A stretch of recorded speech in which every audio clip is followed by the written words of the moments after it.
What really happened with your host, Mike Rivero, because World War III is a really bad idea. Here is your host, Michael Rivero. And aloha, America. Welcome to our show today. It is Wednesday, November 28th, 2018, getting down toward the end of the month, getting into the holiday shopping season here. And first of all, I want to say thanks to everybody who sent in emails expressing their concern over Claire. And basically, the backstory on that is over the Thanksgiving holiday, she took a bad fall in the bathroom, and it was severe enough where we went to the hospital for x-rays and so forth, which they're saying they didn't find anything broken, but she's bruised some of her ribs, and so she's been in a great deal of pain. She's doing a little better today, but obviously takes a little bit of care, and had to basically take care of her again yesterday. But we're back here, we're live. The phone lines are open, 800-313-9443. Mike is in our control room, ready to answer the phone when you call on in. So let's get on into it. A lot of stuff going on around the world, and it looks like it's getting really, really dicey. And a lot of people are paying attention now to the Kerch Strait incident between Russia and Ukraine. And of course, the Western corporate media, it's all the fault of Russia. It's clearly Russia. Russia is being aggressive. How dare they seize those ships? Well, the Azov Sea is Russia's territorial waters, and other countries are allowed to sail in there, but they have to follow a certain protocol. They have to basically radio the Russian authorities and say, hi, we're going to be sailing through the Kerch Strait. We're on our way to this particular port. The Ukrainian ships did not do that. They basically just sailed through the Kerch Strait and behaved in a very obvious aggressive manner. And it clearly was a provocation. But the media is trying to make, see, Russia's misbehaving. Bad Russia, no vodka. And the propaganda is really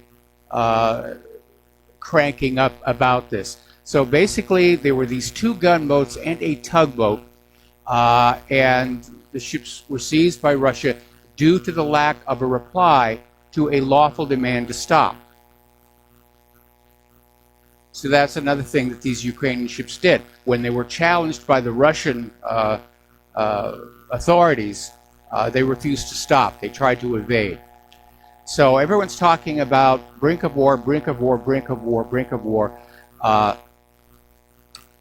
And even Putin was chiming on in, saying that the propaganda is just so thick. He's saying basically Kiev could get away with eating babies, and the corporate media would find some way to make it sound like it was a good thing. So, Putin's obviously out there trying to make light of it, trying to keep it tapped on down here. But President Poroshenko is out there saying there's a threat of a full-scale war with Russia. Now, of course, he's been screaming imminent invasion by Russia since he came to power back in 2014. And this may be an effort to bolster his chances at the polls, which is coming up soon, or if the poll numbers turn against him, to declare a state of emergency and cancel the elections altogether. Everybody's playing hardball with all of this. But Poroshenko is out there saying there's a military buildup, Russia's coming to get us. And everybody knows who the aggressor is in this. Pepe Escobar is out there saying that the Kerch Strait chaos looks more like a cheap ploy by desperate neocons. And he's basically pointing out that when the Ukrainian Navy sent the tugboat and two small gunboats to force their way through the Kerch Strait, it knew in advance the Russian response would be swift and merciless. Because if you look at the Kerch Strait, it is very narrow. It's a very narrow channel. They've got observers on both sides. This radar covers it as well. And, Russia basically keeps an eye on what's happening there. So, Ukraine definitely provoked this. And the Kerch Strait connects the Sea of Azov with the Black Sea, and to reach Mariupol, which is a key city in the Sea of Azov, very close to the dividing line between Ukraine's army and the pro-Russian militias in Donbass, the Ukrainian Navy needs to go through the Kerch. So what were they trying to do? Are they trying to call it a freedom of navigation exercise, or was it a trial to see if they could just get on through to that dividing line between Ukraine and Donbass to open up a new front? We're really not sure, but it is a dangerous situation. Over at Russia Insider, they're saying that the US, Europe, and NATO risk an all-out war by backing Kiev. And NATO's definitely talking about war. We know from yesterday that Ukraine did this in full consultation with NATO. They had NATO's, I guess you could call it permission or guidance or assessment. We're going to do a shout out to our on-air affiliates who are just now rejoining the network, and we are talking about the Kerch Strait incident here.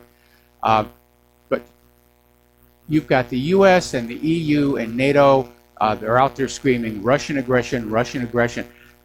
The evidence is clearly the contrary. Ukraine violated Russia's territorial waters, sailed into the Azov Sea without making a formal request to say, we're coming into this area, we need to go up to this part of the coastline. So it was an intentional provocation, and NATO is now ramping up the rhetoric by suggesting that the Kerch Bridge, which Russia has built over the Kerch Strait, is a threat to Ukraine sovereignty. Now, the bridge does not actually touch Ukraine, it touches Crimea, but NATO is back to that situation of treating Crimea like it's still part of Ukraine, even though the Crimean people voted in a referendum to secede from Ukraine and then voted in a second referendum to merge with the Russian republics. So NATO is still out there. And of course, from their point of view, this is a military issue. Ukraine shares a near 1,500-mile land and sea border with the Russian Federation. This is the longest western frontier with the country, right up on the edge of Russia. So is NATO getting ready to try and put another move on Crimea to fortify that border, to continue to threaten and provoke Russia? Maybe. And it looks like Russia may be getting ready to take steps in its own defense. Apparently, Russia is deploying the S-400 missiles to Crimea. Now, Germany has, through their foreign minister, Heiko Maas, has offered to mediate between Ukraine and Russia regarding the ongoing crisis, although many in the German government are saying Berlin should just step on in to help Kiev militarily. So everybody's already picking up sides on this situation here. Now, story coming on Sputnik News, Trump may not have his planned meeting at the G20 with Putin over the Kerch Strait incident. And that might actually have been a major objective of this.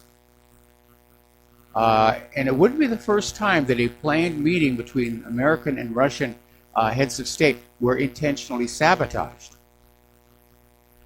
Back when John F. Kennedy was president, he was starting to make nice with the Soviet Union. That's something the hardliners in both governments did not like. And he planned to have a meeting with Khrushchev, and just in time to blow that all up, Francis Gary Powers U-2 was shot down or brought down over the Soviet Union.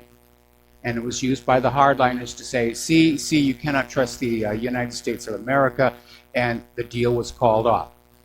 So that may be a big part of why this was done. But we'll see what's going to happen in the near future.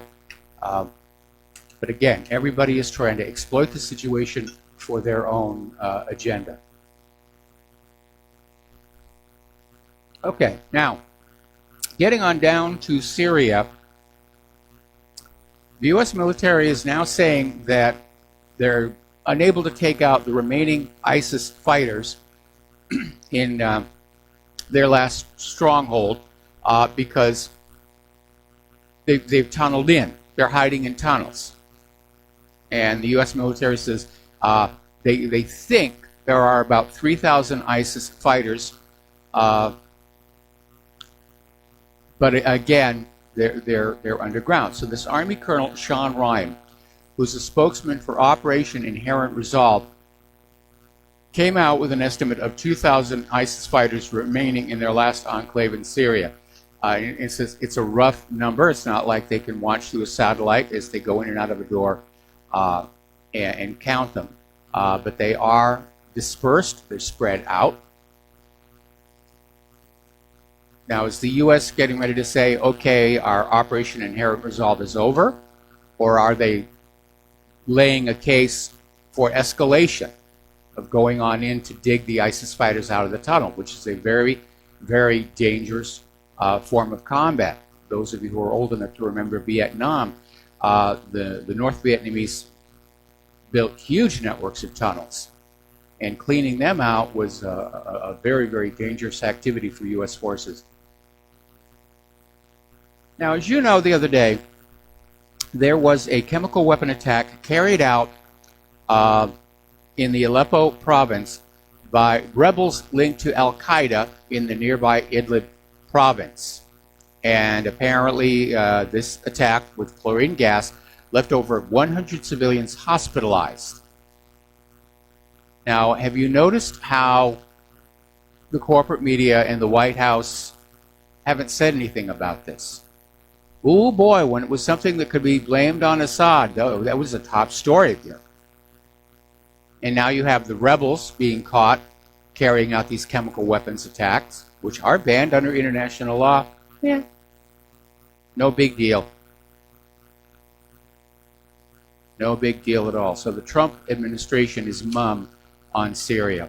Something else they're mum on as well. The U.S. has now been at war in Afghanistan for 17 years, and more of our service members have been killed in that country. And a lot of people are saying, why are we still there? This is an article that came on out from 12160. Why are we there? It's been 17 years. Thousands of lives have been lost. And people need to ask, what are we fighting for at this point? Now, we all know what's really been going on. It's an oil pipeline right of way and a cheap supply of opium. But that's not something the government can tell the American people. So the American people have to stand up and say, why are we there? 17 years. It's longer than America's involvement in World War I and World War II put together. It's clear we cannot force this country to bend to our will and adopt our way of life. It's time to bring the troops home, rather than having them stand around guarding those opium poppies. Now, Donald Trump, he tends to say a lot of contradictory things here. And apparently, Trump is now talking about saying that maybe it's time for the United States to pull out of the Middle East. Although protecting Israel would be one reason for us to remain. Well, Israel doesn't need protection. They've got a very potent military, which you've paid for, and they have nuclear weapons. They don't really need U.S. protection. That's just an excuse to keep the U.S. forces in the Middle East that Trump obviously hopes the American people will go for. And Trump is defending his decision to stand by the Saudis on the theory that they provide a counterbalance to Iran, and without them, Israel would be in a lot more trouble. That's simply flat out not true. Iran is not in the business of invading other countries. That's what Israel does. That's what the United States does. So we'll see what's going to happen. Meanwhile, down in Israel, The occupation authorities have expropriated almost 70 acres of Palestinian land in the Jordan Valley and West Bank. This happened yesterday, according to Shahab News Agency. The land is owned by the Roman Catholic Church, specifically the Latin Patriarch of Jerusalem, in the villages of Bardala and Taysir. And the Palestinian residents living on the property fear that the expropriation is the forerunner to their exclusion for security reasons, which is a euphemism used by Israel to ethnically cleanse the land prior to the expansion of illegal settlements. I imagine that the Vatican is probably going to have something to say about that. Now, the other day we were talking about how Airbnb had dropped listings for rental properties in the illegal settlements in Israel, the West Bank. And the Anti-Defamation League got on their high dudgeon and wrote a letter to the CEO of the Airbnb filled with all kinds of bogus claims. And they made this claim here that BDS has worked around the world to isolate and delegitimize the state of Israel. The ADL said the predominant drive of the BDS campaign and its leadership is not criticism of policies, but the demonization and delegitimization of Israel. Well, that's flat out not true. If you go on over to the BDS website, in its own word, it works to end international support for Israel's oppression of Palestinians and pressure Israel to comply with international law. BDS criticizes those Israeli policies that contravene international law.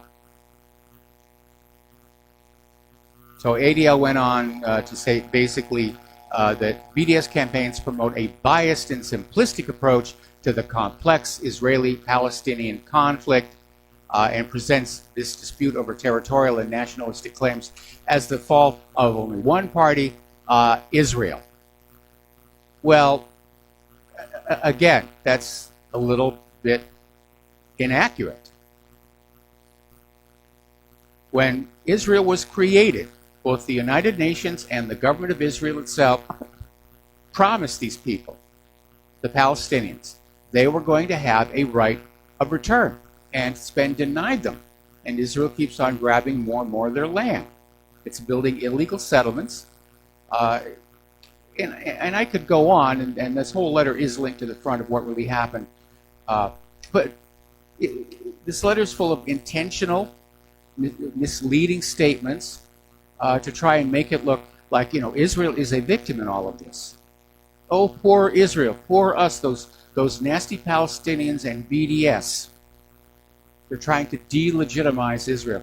It is Israel's actions that delegitimize it. It is Israel's refusal to abide by United Nations resolutions that delegitimizes it. It is Israel's refusal to abide by international law that delegitimizes it. Israel's doing this to themselves. It's not BDS, and it's not the Palestinians. Meanwhile, speaking at a Likud party meeting, Prime Minister Benjamin Netanyahu said that no settlement will be evacuated as long as he's prime minister. So he's basically saying there will be no surrendering of land, no right of return. And it kind of makes you wonder, what is Trump's deal of the century actually going to look like? It's basically one-sided. Palestine gives up everything. Israel gives up nothing. And there's a report floating around that Donald Trump is going to, as part of this deal, recognize Israel's sovereignty over the goal line. All right, we're going to take a break for commercials. We'll be right back after these tunes. And aloha, America. Welcome back to our show here. And for those of you who would like to support Republic Broadcasting, and your support is needed and greatly appreciated, the postal address to send a check, money order, or if you prefer anonymity, cash, is Republic Broadcasting Network, 2251 Double Creek Drive, number 302. And that's in Round Rock, Texas, 78664. The phone number where you can make a credit or debit card donation is 800-724-2719, extension 1 during normal business hours, extension 3 at all other times. Okay. So, getting on back to the news, getting on back to Israel here. Apparently, Israel is moving very rapidly to take control of East Jerusalem. Now, remember, when Israel was first created, Jerusalem was declared by the United Nations to be an international city to be shared by 4 of the world's major religions. And Israel has never gone along with that. They want all of the city for themselves. And right now, the area of contention is East Jerusalem, which is supposed to be the Muslim quarter.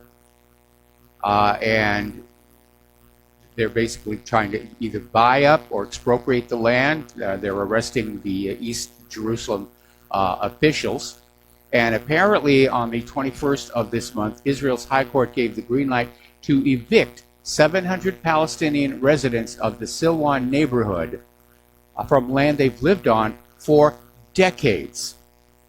And basically, the government, back in 2002, transferred ownership of the homes of these 70 Palestinian families to 3 individuals closely associated with Atarat Kohanim, a right-wing Israeli settler organization focused on taking Palestinian land in Jerusalem. And they did it using a law where Israel government can seize possession of what they consider to be abandoned Palestinian properties.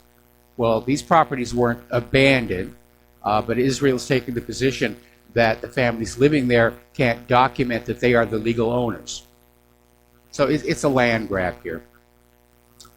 Over in Yemen, the Save the Children charity are estimating that up to 85,000 children have died from starvation over there.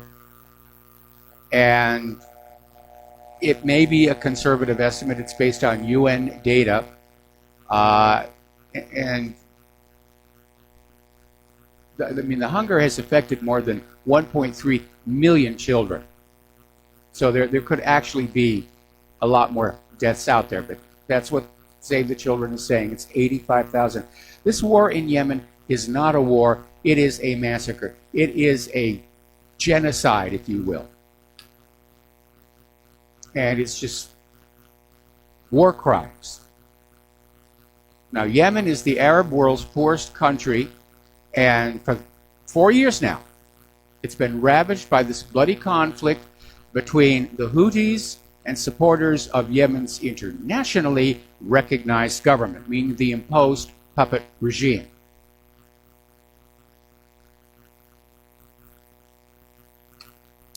Meanwhile,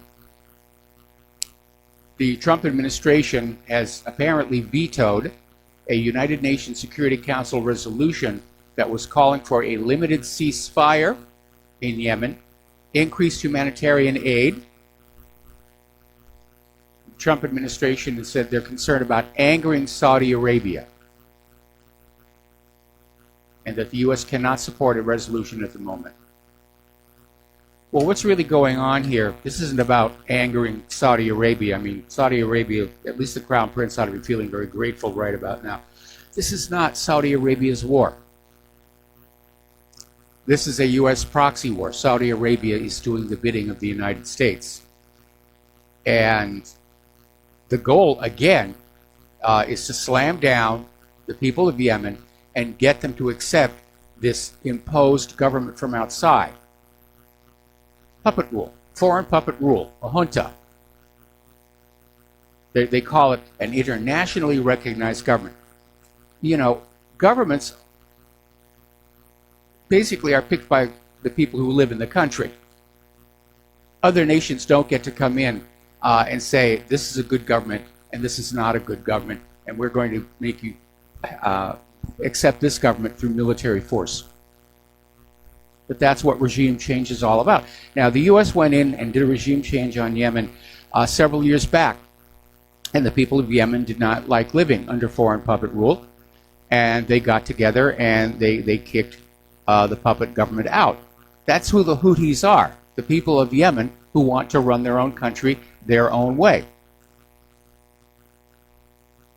And so the United States, using Saudi Arabia as a front because of the growing resistance to more wars than the American people, basically went back on in there to smash the place and say, you will accept and love your foreign puppet rulers. Anyway, we got to take another break here for commercials. We'll be right back after these few words. And aloha America, welcome back to our show here. And we're still talking about Israel and BDS. Interestingly enough, out in California at Pitzer College, the faculty have voted to pass 2 motions providing support for the boycott, investment, and sanctions movement for Palestinian rights. And I think what's going on, as you know, Israel has been spending a huge amount of money to lobby on college campuses for people to support Israel and oppose BDS. I think it's actually angering people. This idea that Israel thinks they can come onto a college campus and just buy people's allegiance. Because it does seem like the more of this lobbying they do, the less result they're getting here. Anyway, in the second motion they voted over at Pitzer, they're suspending their academic exchange program with the University of Haifa until Israel stops restricting entry based on ancestry or political speech and adopts policies granting visas for exchanges to Palestinian universities on a fully equal basis as it does to Israeli universities. All right, so we're going to see what's going to happen here. Now, today, there's a classified U.S. Senate briefing by Secretary of State Mike Pompeo and Secretary of Defense James Mattis on U.S. relations with Saudi Arabia. And for some reason, CIA Director Gina Haspel has been prohibited from attending. So I don't know what's going on with that. And it may have to do with the fact that Gina Haspel's CIA earlier this month said, yeah, Crown Prince Mohammed bin Salman ordered Khashoggi's killing. So keeping her out of the hearing may be a display of Trump's temper, or it may simply be that Pompeo and Mattis have gone in with the official Trump version of reality, and they don't want anybody in there saying there may be something else going on. But it is, in fact, really grating on a lot of people how Trump is clearly covering for the Saudis on this matter, especially after the way they went after Russia over the mere suspicion of involvement in the Skripal case. So, anyway, now Donald Trump said he's never actually done business with Saudi Arabia. He doesn't have financial ties to them. Mother Jones said that's not entirely accurate. At one point, the Trump organization did manage a hotel in Saudi Arabia. The other matter is that Saudi Arabia were political supporters of Donald Trump back in 2016. So they may just be yanking on that leash right now here. Over in China, the government has unveiled plans to start construction on a new domestically produced aircraft carrier. This will be the third carrier in the People's Liberation Army Navy fleet. And apparently this was announced to celebrate the 6th anniversary of China's first carrier, the Liaoning, and so they're starting to crank them out. All right, let's take a phone call now. Dustin from New Jersey, aloha. Welcome to the show. What's on your mind? That's what happens when you got 1.2 billion people. You can crank out a lot of stuff real quick. That's why we're in trouble. Yeah, when you have, well, it's not just the people, it's having the manufacturing capacity, the steel mills and the factories. And We've let all that stuff go away. And it ain't coming back. GM's a signal for that. Thanks, Trump. Hey, Mike, art of the deal. It's art of the steal.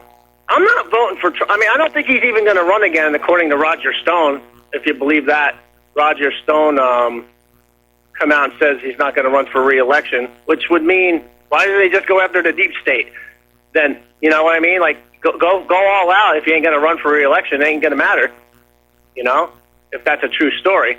Well, his it art of may the be a deal, true art of the story, steal. but, you know, Trump has turned his back on the people who put him in that Oval Office, and that's not the actions of somebody who's seriously thinking about running again. I do know that they have an official Trump 2020 campaign set up, and they've got a campaign manager. But Trump doesn't, I agree with Roger. Trump does not act like a president who's really seriously thinking about running again. And we're hearing all this talk within the GOP leadership of who they could run in the primaries against him. Yeah, like I said, Mike, you mentioned the Israeli thing. Trump is going to give the best deal to his backers, and that's Israel and Saudi Arabia. You know, F the Palestinians. He's not going to do anything for them. You know, he's not going to do anything for, you know, he's going to do that for Israel and Saudi Arabia for his order. Remember what he did with Gaddafi? Yes. He gave him that great deal. Then remember he laughed how he ripped them off? This is the dude we I mean, you look back now and you're like, geez, this is, you know, we knew we had two bad choices. You know, but Mike, I don't know what's going on in the White House, but like, did you see what Mattis came out and said about Russia? How dare they break this treaty with Ukraine? Like, you know, how could they break a treaty? I'm like, he had to do that on purpose because, wait a minute, we broke the ABM treaty and the INF treaty. I mean, you can't we make pulled this out of the Iran deal here. Again, it's another double standard. But yeah, I saw Mattis come out from that meeting, and the rhetoric is there. You know, bad Russia, bad Russia, bad Russia. And I hope they're not seriously thinking of starting a war with Russia over the Azov Sea, because that thing is just going to spin out of control. And it's not going to be a happy outcome. Well, you do know they're bringing in another battalion of S-400s in addition to the three they got there already. So Yeah. that's 4 or 5 they got in there. And then you know they're actually, it's there already, the BAL anti-ship system. I saw 3. That's 20. That's 8 per truck. That's 24 BAL that's KH-35 anti-ship missile. So I mean, they're bringing in firepower. And I don't know if you saw that British ex-general. He said he said Britain needs to send a ship to, like, you know, to the Azov. I'm like, Azov Sea is like a shallow water. Well, no, it has enough depth to support warships and cargo ships. I mean, I thought it had a lot of shallow areas where it'd be pretty hard to, you know, once you go from the Black Sea into that, I thought it was more shallow areas. It's very more. Well, there are shoals all over the Mediterranean, and obviously you keep an eye out for those on your sea charts and you know, your depth gauge. But no, there's a lot of commerce that goes on in the Sea of Azov. But the big issue is going to be what exactly is the game plan here? Was this done to derail the Trump-Putin meeting? Is this really a prelude to open conflict between NATO and Russia? Is this Poroshenko's desperate grab to stay in power? Or a combination of all three? And remember, he only got 30 days. So that's 30 days. I don't know if he can extend it or he's got to go back to Parliament. But he only got 30 days to pull whatever stunt he's going to do because his election is not till March. Yeah, that's true. He'd have to go back to Parliament to get another declaration of martial law or a national emergency, which means he could very well send another ship into the Azov Sea and provoke another confrontation with Russia. And as long as you've got the Western media are blaming Russia for all of this, you know, it very easily could escalate to a war. Well, I know, like I said, the British have sent a survey ship / intelligence gathering ship. Yeah. But I know they're getting pushed to send something else, so like a frigate or something. So, like I said, Mike, we're on the verge because like you always said, any little thing can happen, and it's just going to touch off Inferno, and eventually, kill us all. Yeah. I mean, that's it. And this didn't have to happen, Mike. You know what I mean? Like, this whole thing has been just a ruse. This whole thing shouldn't have happened in the first place. This Russia collusion, just going back, this is what we've become. I mean, it's just sad. These people are bringing us to the grave, Mike. Yep. That's all I got to say, Mike. Have a good show. All right, thanks an awful lot there, Dustin. And yes, unfortunately, the people who are in these positions of power, leaders of nations and everything, ordinary citizens are just assets, game pieces. They don't emotionally connect with us. They don't really care what suffering war brings to the general population here. Anyway, over in North Korea, they're accusing the Trump administration of trying to stoke a confrontation instead of promoting peace efforts by calling for a UN Security Council meeting to discuss human rights in the country. And yeah, that does seem like a play to derail the possibility of any talks with North Korea. So North Korea's UN Ambassador Kim Song wrote in a letter, reported in the Associated Press, the United States and other unnamed countries are trying to employ all possible wicked and sinister methods to hold a council meeting on December 10th and have UN Human Rights Chief Michelle Bachelet address it. So, yeah, it's another way of bringing more pressure on North Korea. Yesterday, we were talking about, actually on Monday, my apologies, we were talking about how the Pentagon failed its first ever audit. And it was being reported that some $6 trillion can't be accounted for. And I expressed at that time my concern that number might not even be accurate. And that's sort of bolstered by this article that came out of The Nation. And it's basically talking about all these private firms that were hired to audit the Pentagon. And they basically said they couldn't complete the job. The DoD's financial records have so many bookkeeping deficiencies, irregularities, and errors, a reliable audit is simply impossible, meaning they may have misplaced even more than the $6 trillion that we're being told. All right, let's turn to the, apparently the Senate has advanced the bill to yank U.S. support for Saudi-led forces in Yemen. This is considered a rebuke to the White House. There's going to be a fist fight over that one, except that Trump ultimately does have the veto power on that one. And I don't think Congress has the votes to override the veto, but we'll see what's going to happen there. Yeah, Trump isn't acting like a president who's thinking about running again. He stopped caring what people think about him. Anyway, as you know, down in Mississippi, yesterday they had a runoff election from the midterms, and Republican Senator Cindy Hyde-Smith won the runoff, defeating Democrat Mike Espy after drawing intense scrutiny for comments during the 4-week runoff campaign. Hyde-Smith had 54% of the vote to Espy's 46%, 95% of the precincts reporting when AP called the race. And the result means Republicans will hold a 53 to 47 majority in the Senate next year. And it makes Hyde-Smith the first woman elected to represent Mississippi in the Senate. Now, she's going to have to run for re-election for a full term in 2020 after being appointed to fill Thad Cochran's seat earlier this year. Now, not everybody, of course, is happy with Cindy.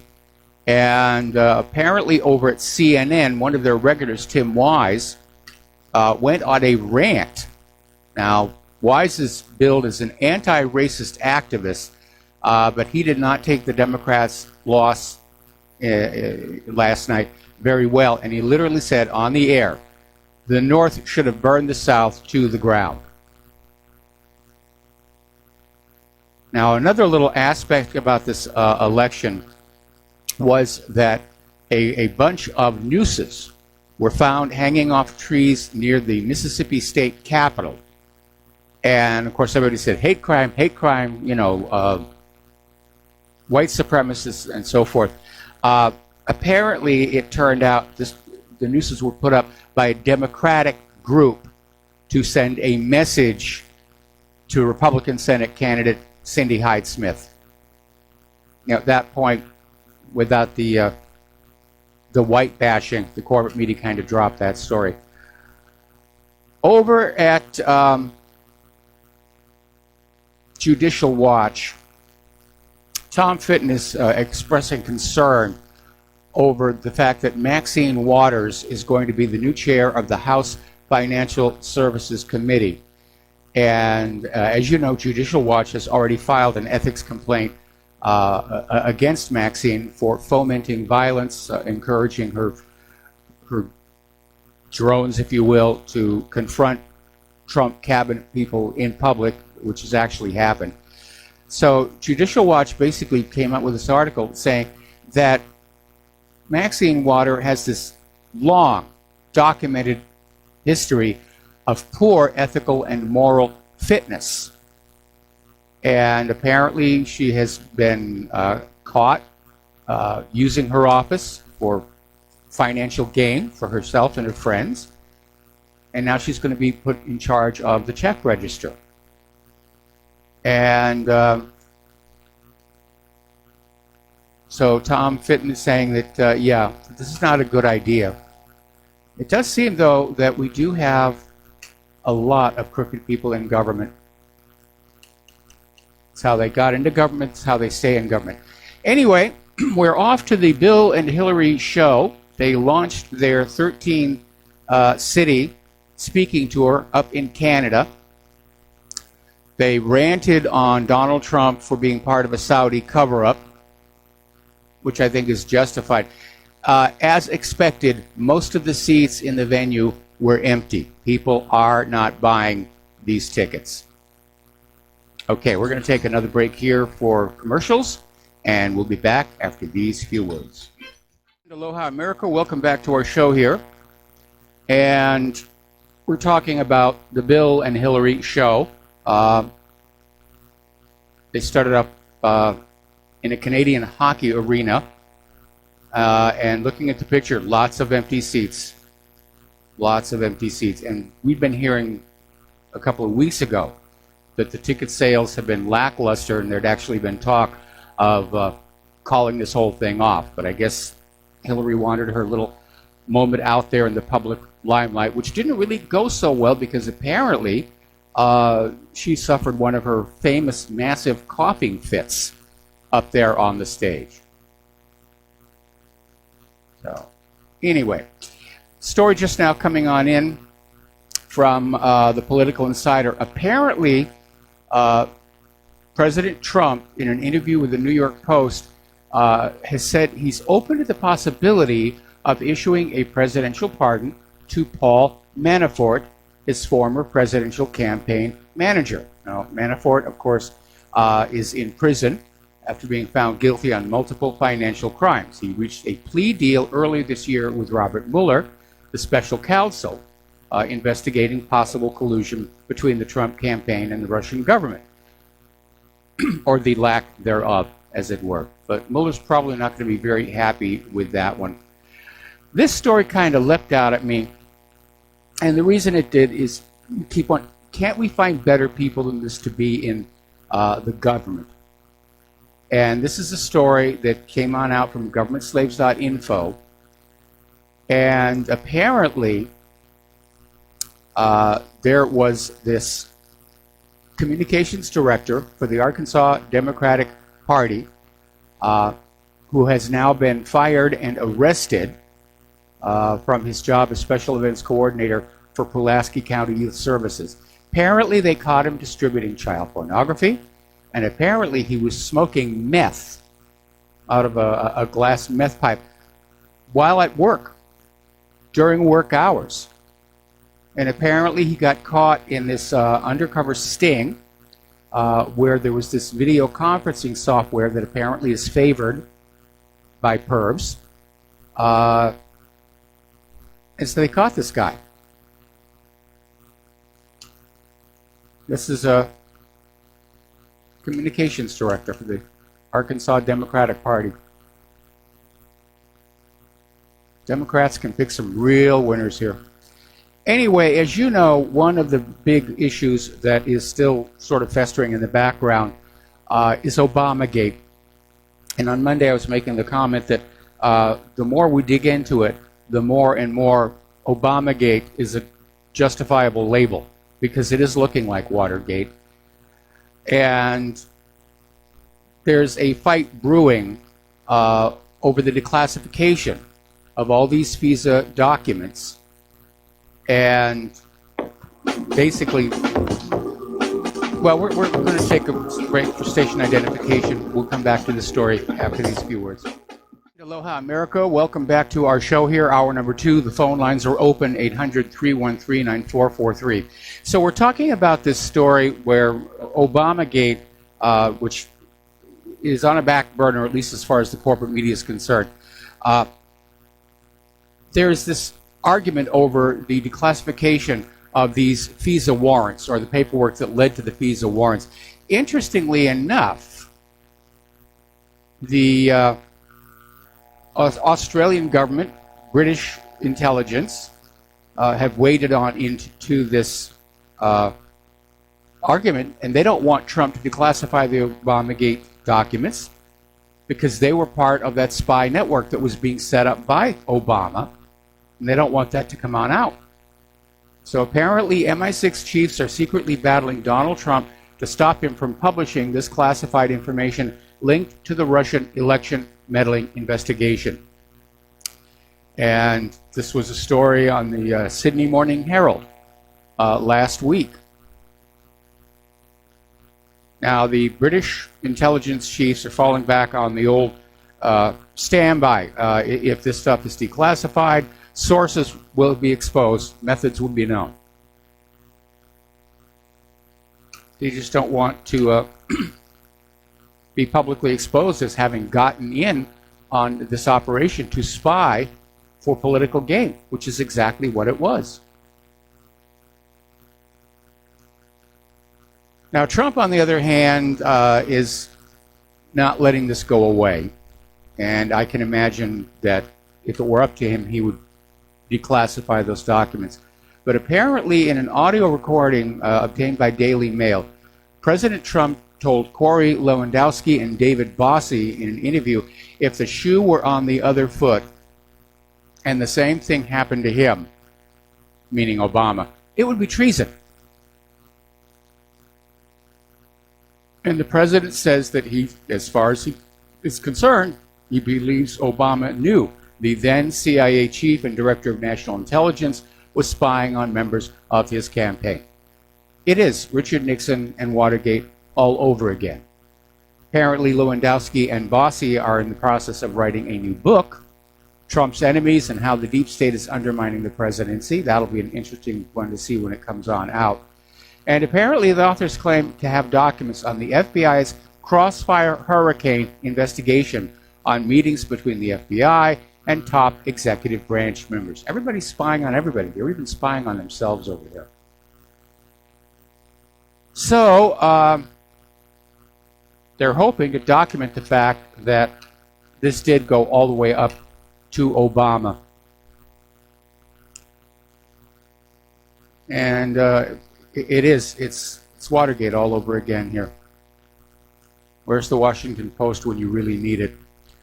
All right, so let's talk about the economic news because it's not particularly good. General Electric was founded in 1892, and it was once one of the most powerful corporations on Earth. And right now, it's hovering on the edge of bankruptcy. General Motors was founded in 1908, and at one point, it was the largest automaker on Earth. Now it is closing a whole bunch of assembly lines and laying off approximately 14,000 workers mere weeks before Christmas, we should point out. So if the U.S. economy really is booming, these companies should be thriving, but they're not.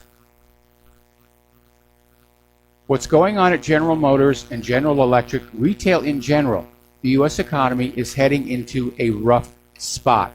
All right, let's take a phone call here from Mark in North Carolina. Aloha, Mark. Welcome to the show. What's on your mind?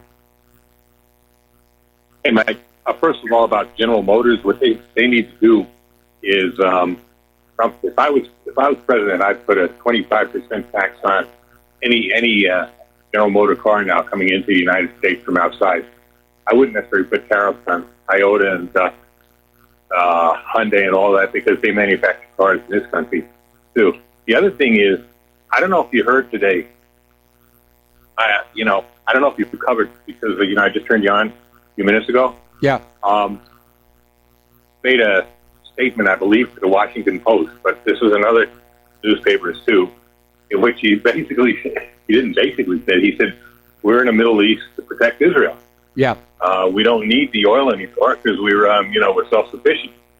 This is a disgrace. I mean, the country should be in uproar. Of course, I don't think there's any. I was at the gym before, and I didn't notice anything about it on the mainstream media there on the TV.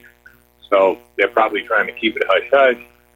And I'll see what's later on. I'll start covering stuff around the net to see if the Duran says anything about it, or maybe next news. What's that called? No more news, or something like that. Maybe the American back on what they might say about it. But this is a disgrace. I mean, we don't pay our taxes to defend Israel. We pay our taxes to defend the United States. That's what we have troops for. I wouldn't want. My son was for a few years was in the Air Force. He's out now, thank God. I would not want him to be risking his life.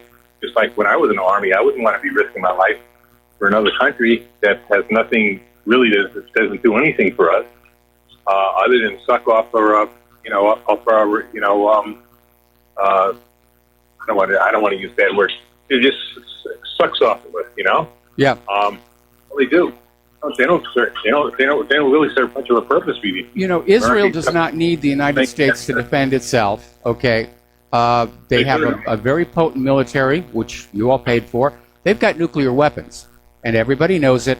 Nobody is going to mess with Israel. It's Israel that is constantly invading and messing with other countries. Right. Yeah, I mean, they're the ones that are starting stuff in Syria. They're the ones that, if the Russians hadn't put those S-300s in there, they'd probably still be attacking Israel. And yet, attacking Syria. And yet, we're risking possible World War III because Russia is involved here, and Russia's there at the invitation of Syria to defend Syria, who was, under Islamist and Israeli attack all these years. Yes. So, that's why Russia is there. So what are we doing? How are we tolerating this? This is absolutely crazy. I like Trump on certain things, but I have a lot of problems, especially with foreign policy. I have a lot of problems with Trump on foreign policy. And I think if you're going to impeach him, this is an impeachable offense. Not the stupid Russian code. This is real collusion. This is collusion with a foreign power that is not doing us any good. And if to put American troops in harm's way, not to mention all the money it costs to keep them there, because you want to defend Israel. Well, like you said, who can defend themselves anyway? This is a crime. They need to, somebody needs to call Trump out on this, but nobody seems to be doing that, either the left or the right. Like I said, I'll see later on after you. Well, one thought you might want to take away from here, and we mentioned this when we talked about it earlier in the day, is there are, pardon me, more and more voices that are saying it's time for the United States to get out of Syria. And maybe Trump is splashing around trying to find an excuse to keep our forces in Syria, even though we're not wanted there and the government that wants us to go. And so Israel makes a handy excuse. Oh, we have to stay in Syria. We've got to protect Israel from Syria, blah, blah, blah, blah, blah. That may be all that this really is. Yeah, but Mike, Excuse to who? To the American people. American people, I don't think are buying it. Yeah, but I don't think we, the American people, are buying it, except maybe some Jews, some Zionist Jews, not all. I certainly don't buy it. And some Zionist Christians who think that we got to have Armageddon there in Jerusalem so Jesus can come back there, sit in his throne, and govern a radioactive world. Like, I don't know. I don't know what they're thinking. Those are the only people that support Israel. I don't think most people. Most people, I think, getting wiser and wiser that this is a leech. This country is a leech in us. Yes. They cause more problems than they solve, and they keep us and they keep us on war footing where we don't need to be in a war footing. Now the Ukraine is stuff. And by the way, you talk about people are it's anti-Semitic. You're talking anti-Semitic. Israel is now selling weapons to Nazis in Ukraine. This is another thing I was listening to. Who was on a net yesterday? I was going on certain things. They're selling weapons to the Ukraine. I think the Duran was talking about this. They're selling weapons to Ukraine. Okay, yeah. Who are governed basically by Nazis. I mean, this is crazy. And yet, if you criticize Israel, you're an anti-Semite, whatever that's supposed to be, because the real Semites, the real Israelis, the ancient Jews are probably more pure-blooded Palestinians than the Jews coming in from Europe, the Ashkenazi Jews coming in from Europe who are mixed with, the Semites, I don't know, what do you call those people, Khazarians? Khazarians, yeah, and there's actually very little Hebrew DNA in the Khazarians because the only Hebrews who actually went to Khazaria from ancient Israel were recruited by the king when he basically declared Judaism the state religion. And so... the Khazarians, they're Turks, really, aren't they? Khazarians are really the Turks, if I'm not mistaken. Part of what would they're more Turkey, Central Asian. Armenia. Yeah. Yeah, well, that's Turkey, right? Well, no, it's more up toward Russian Georgia. Anyway, listen, Mark, I got to let you go. We're going to get back to the news here. Okay. And thank you for the phone call. We're going to do a shout-out now to our on-air affiliates who are just now rejoining our network. Okay, so we're talking about the economy. We're talking about big companies, iconic American companies like General Electric and General Motors are in serious, serious trouble because nobody has the money to buy their products. And nobody wants to whip out that plastic in these uncertain times.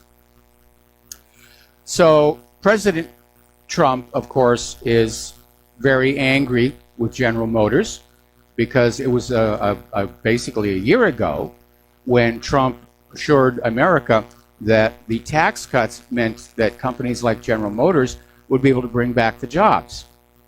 And now, of course, GM is shutting down factories, and they're letting some 14,000 people go. And so Trump is basically calling for General Motors to pay back the federal bailout that they were given.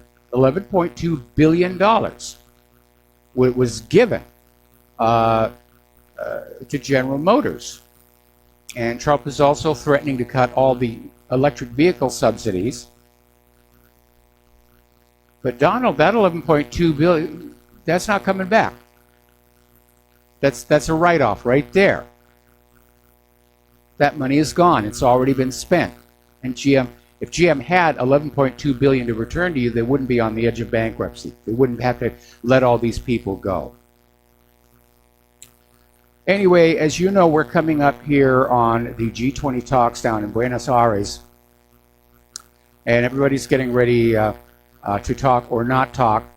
As I reported earlier in the program, Trump is thinking about canceling his planned meeting with Putin over what happened in the Sea of Azov between Ukraine and Russia.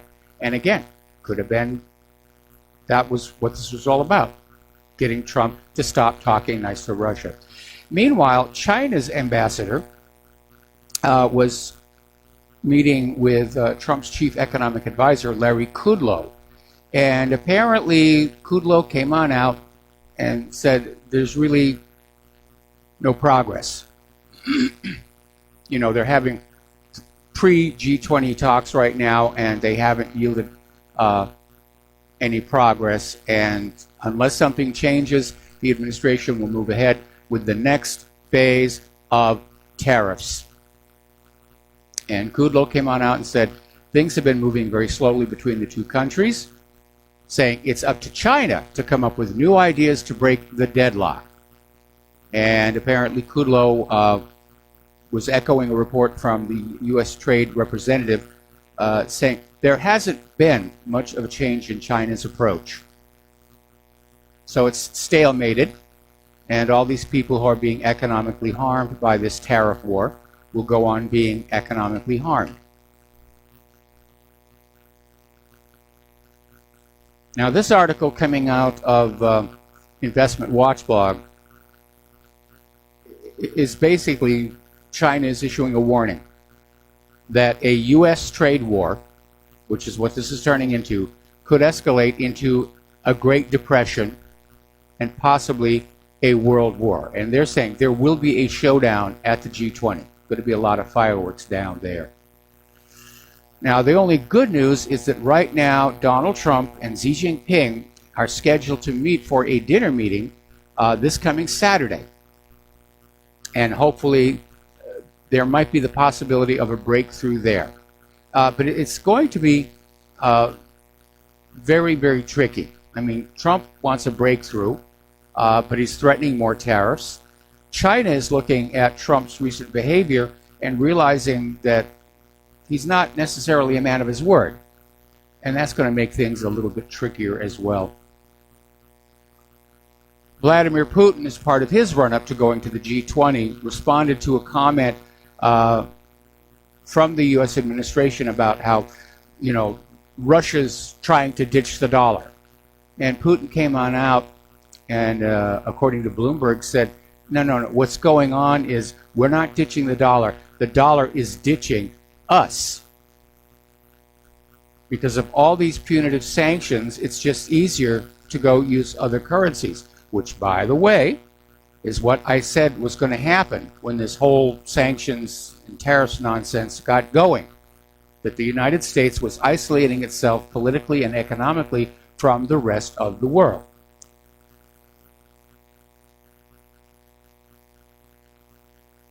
Sorry about that, I had to cough.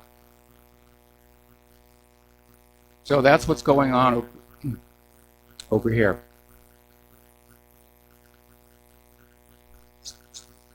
Excuse me.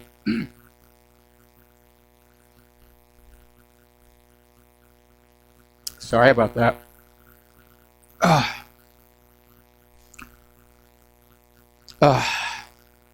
We are starting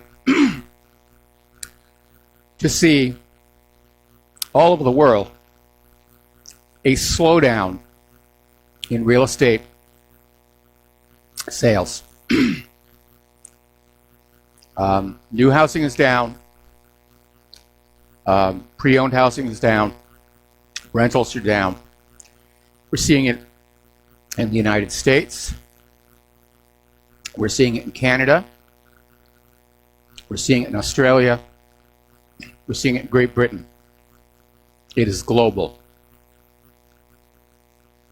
And it signals a global downturn in the economies of all these countries.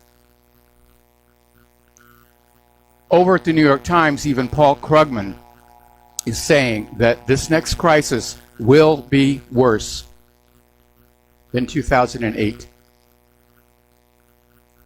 So, just try and be prepared for it. Be ready for it here. Okay, as you know, China has been putting together this multi-billion-dollar initiative called the One Belt, One Road. And it's going to be a network of ports, railways, roads, and industrial parks linking through 65 countries, representing an estimated 60% of the world's population and a third of its economic output So far, around 70 countries have signed a memorandum saying, yeah, we would like to be part of this. In Europe, countries like Poland and Greece have signed, but the project is starting to create anxiety that this will give China a lot of influence over a large chunk of the world. And so over in Spain, they have announced they will not sign. An official from the Spanish Prime Minister's office said they will not sign the initiative. All right, we got to take a break for commercial. I got to find out why my throat is acting up, and we'll be right back. Aloha, America. Welcome back to our show. And not every media organization is ultra-leftist, although Fox clearly is going that way. There is a group called the Sinclair Broadcast Group, and they're conservative.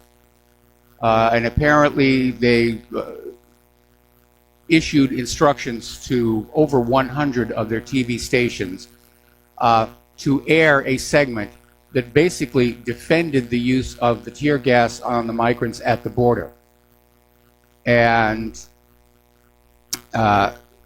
it's to basically counter the fact that the open borders people are trying to exploit the conflict. They say, oh, those poor people, these women and the children. Now, again, the people at the border are saying the vast majority of these migrants are military-age young men. And probably quite a few of them are MS-13 as well. But it's nice that the Sinclair group is trying to bring some balance back into this. Meanwhile, over at Judicial Watch, they're calling for the interdiction of these caravans before they even get to the border. Why let them get to the border? Why let it build up to this confrontation? Just find a way, with the cooperation of the government of Mexico, to turn them around. Maybe help fortify Mexico's southern border, which, by the way, is a very impressive-looking one. That's really where they should have been stopped, right there. Judicial Watch is also calling for an investigation on the organizers of the migrant caravan, because it's very obvious this was not just a spontaneous moment where 8,000 people in a Central American country all stood up and said, I got an idea. There's nothing on TV this afternoon. Let's walk to North America. Let's walk to the United States. They'll let us in. It'll be great. But we know that there's been tremendous amounts of logistic support, tents, food, water, all of that. Who paid for it all? Who put this thing together? Because whoever organized this is basically guilty of felony violations of Title VIII. And we do need to know what's going on, what the agenda really is. Is it to make Trump look bad? Is it to bring in more Democratic voters? Is it part of the plan of the New World Order, one world government, to blend everybody together? Is it all three? Probably. Over at the United Nations, they are once again reaffirming that refugees have a right to seek asylum in the United States. Now, this is a direct quote from their statement. It means that any person whose life is at risk in their country of origin must be able to access territory and request asylum in a safe country. And each asylum request should be considered individually. End quote. There are, of course, two issues here. One, this migrant horde approaching our border, they're not at risk their life is not at risk in their country of origin. That's not been documented. And each asylum request should be considered individually. Yeah, it's going to be a long process. But interestingly enough, according to the United Nations, any refugees who walk into Israel would have to be accepted by them. And you will notice in all of this refugee here, migrant there, Israel remains relatively, shall we say, pure. They're fully on board for, the migration all over the globe, Europe, United States, but not Israel. So let's talk about what's going on in Great Britain, because we're coming up in little less than 2 weeks now on this so-called meaningful vote regarding Theresa May's Brexit deal. And apparently Theresa May has surrounded herself with a whole bunch of yes people who are saying, yes, it's going to work, we're going to be able to pull this off. But actual numbers being polled are saying she could suffer a 200 vote defeat in the Commons. And that, of course, would be a hammer blow to her position as Prime Minister. So we're going to see what's happening there. Now, Daniel Hannan is a member for the European Parliament for South East England, and he's out there saying he'd like to support Theresa May's plan, but he can't. It proposes a way of leaving the EU that's exactly the wrong way around. So, and he's saying that the big part is being able to relaunch Britain as a global trader. And the EU's been threatening embargoes. Now, Donald Trump said that when Brexit happened, he would immediately sign a trade deal with Great Britain. I certainly hope he keeps that one up. Anyway, I got to take another break here. Be right back. And aloha, America. Welcome back to our show here. And my apologies for the coughing back there. But something got caught in my throat. I don't even know what it was. We're talking about Brexit, and we're coming up on this vote, this meaningful vote in the Commons 12 days from now. And it's obviously a contentious issue.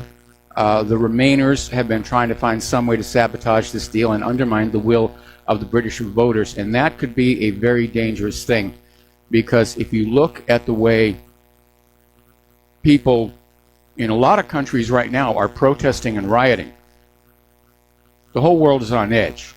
Ukraine, France, places like that. I think if Brexit is derailed or stopped, I think there will be violence in the streets. I don't want to see it, but I think it's a very, very real possibility. Now, speaking of France, Macron is slamming the people protesting the increase in fuel prices, which was part of a larger green agenda. And Macron is out there saying that he wants to close 50% of the nuclear plants and make France carbon-free by 2050. The two are obviously at cross purposes. And he's out there declaring he will not be forced into changing his policies by protests which are being led by thugs. So it's getting ugly over there.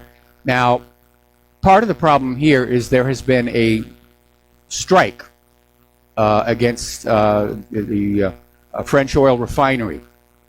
And as a result,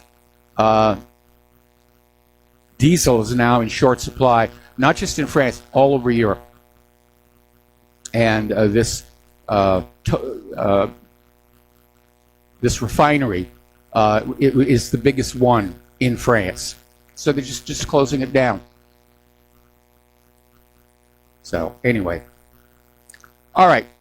Now, there was prolific French writer Renaud Camus coined the theory of the Great Replacement. And he told Breitbart London that these French protests are about more than the fuel prices. They're a grassroots reaction against the Davos elite who view working people as worthless human Nutella. And the other day when we were talking about this, I said you can push a population and treat them badly, and then all of a sudden it'll be one thing that sparks it off.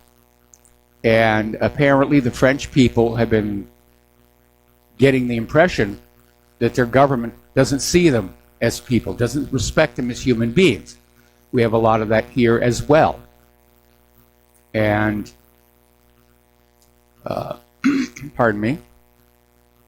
So this Mr. Camus was saying, there is more substance to the Yellow Vest movement, which is supported by 77% of the French population. It's not just fuel taxes. It's about the lack of respect, general exchangeability, being treated by managerial politics like an object, a product.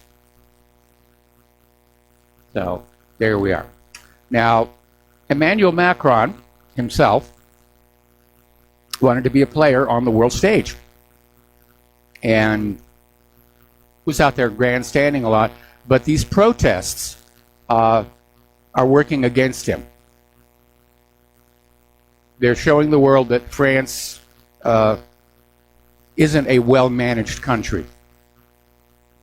And frankly, we're seeing that in many of these European Union nations where there is that push for further integration with Brussels and open borders. And I think a big part of what's going on all across Europe, again, does relate to those open borders. Because ordinary people, the ones who are already feeling like they're being treated like objects, they're fed up with it. Polls are showing all over. People are just fed up with the illegal immigrants, refugee problem.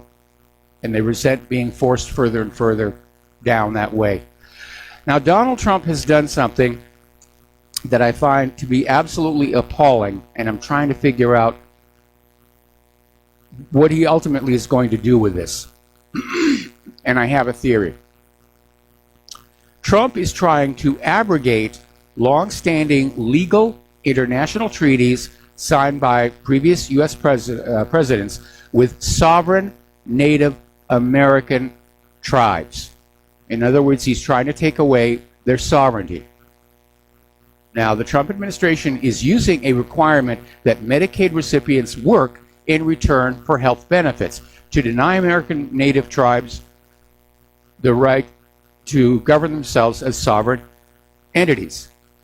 The Trump administration is basically saying Native Americans are no longer a racial group, or rather a tribal nation. They are a racial group subject to federal law. Now, I can imagine the Native Americans are going to be very upset with this. So what is Trump really trying to do here?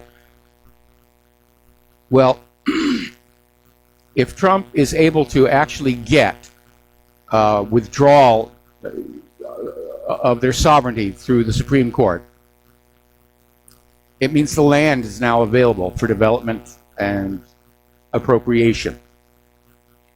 And that could very well be what this is really all about, because I can't see a motive. I can't see any other motive for Trump to be doing this.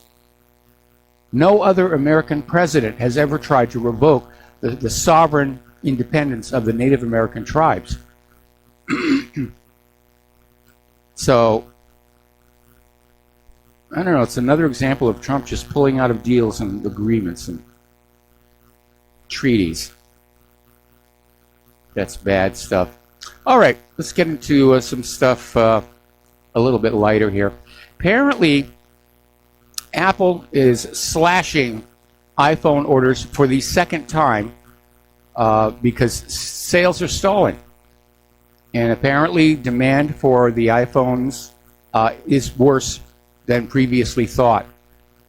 So Apple has issued a second cutback on iPhone orders as a result of weaker than expected demand for the high-end devices, according to Taiwan-based news site Digitimes.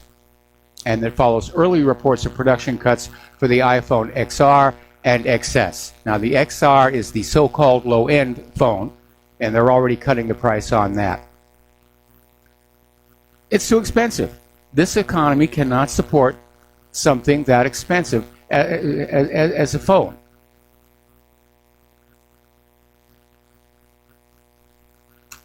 Apple's still operating in that business model where people buy the latest and greatest when it comes on out, just so they can go around saying, I've got the latest and greatest. Can't do that in this day and age. It just doesn't work. Anyway. Okay, story out of the Daily Mail. Google is saying that 150 Play Store downloads have been discovered to have hidden malware. Now, the malware does not infect your Android phones. It infects your computer, your desktop, when you plug in your smartphone. So, got to get the anti-malware out there, run a security check here. What Claire and I do is we have the little wall chargers. So we're not constantly plugging our phones into the computer. It's only when we need to like update an iTunes or something. Plus, we don't do games. All right, apparently Google Maps has been targeted by criminals.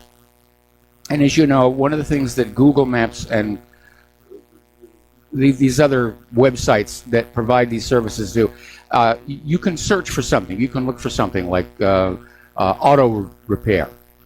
And the map will come on up, and it'll put some dots on there and a bunch of names and addresses. Well, apparently what the scammers are doing is they're able to basically do a man-in-the-middle attack on your data stream. And when Google Maps is coming back, they will delete the legitimate business data and insert their own name, address, and phone number to get you to show up to someplace where you're going to be dealing with a would-be criminal.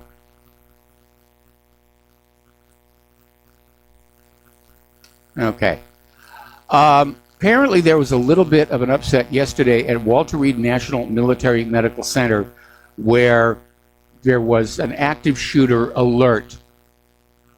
And at first the Navy came on out and said, no, it was an improper use of the alert system. And it sent out these false reports. Then later on they said it was some kind of a drill. But it was a false alarm here. This next story is one of the reasons why I do not like to go to doctors. And again, Daily Mail.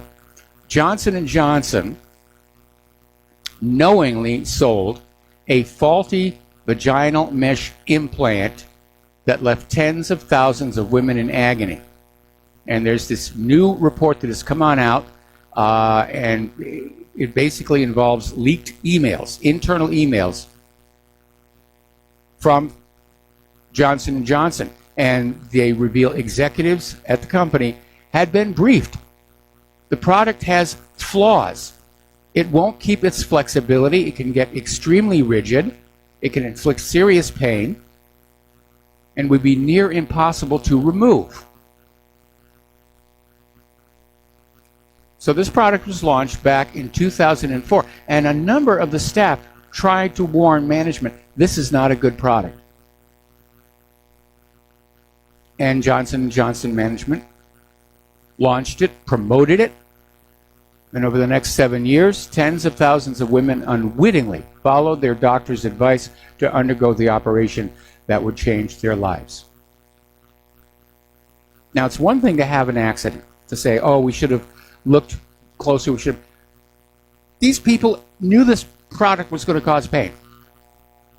What were they thinking was going to happen? 3-4 years down the road, they're in pain. Oh, that's going to be good for the doctor. We'll figure out a way to get it out. We'll sell them another mesh, a new and improved mesh. But apparently there is a series of lawsuits, and I would like to see those people in management held personally accountable. I really would. Okay.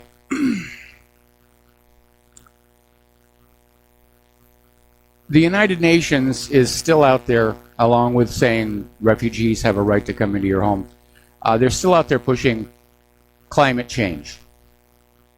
And it just recently issued this report saying that the world has only 19 years left to disaster if drastic measures are not taken now. Of course, the global warming people have been saying that going back to the 1990s. Actually, earlier than that. If you read my ClimateGate article, Seems like every 5 to 10 years, oh, the world is entering an ice age, the world is boiling, the world is entering an ice age, followed by demands for money and obedience here, which is what this really is. The UN is coming on out saying, give us your money and obedience or you will die horrible deaths. That's what they're saying out here. Now, the reality is that we're in a period of global cooling. And contrary to the propaganda that was being thrown at us by the global warming cult, warming isn't the problem. Cooling is. One of the bits of creative Wikipedia editing that was going on by the global warming people was to try and downplay the fact that the Roman and medieval warming periods were actually times of great bounty and prosperity.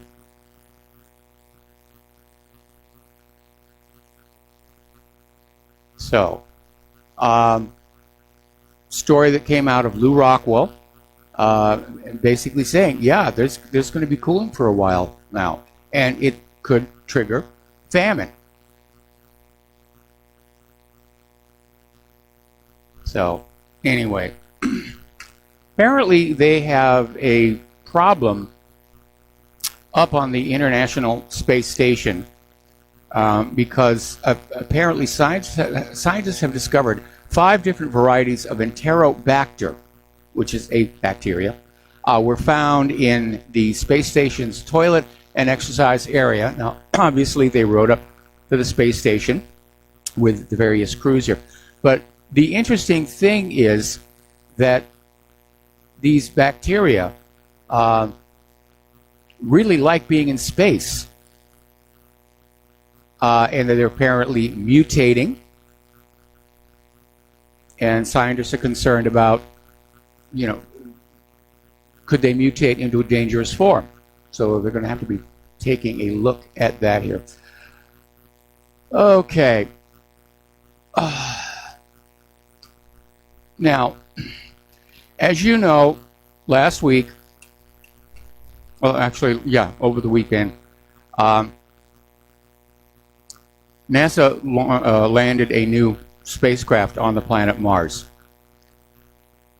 And already the PC people are out there because NASA's public statements contains words like colonization and exploration, and the PC people out there, including American astronomer Lucian Walkowicz, are saying we shouldn't be using those words.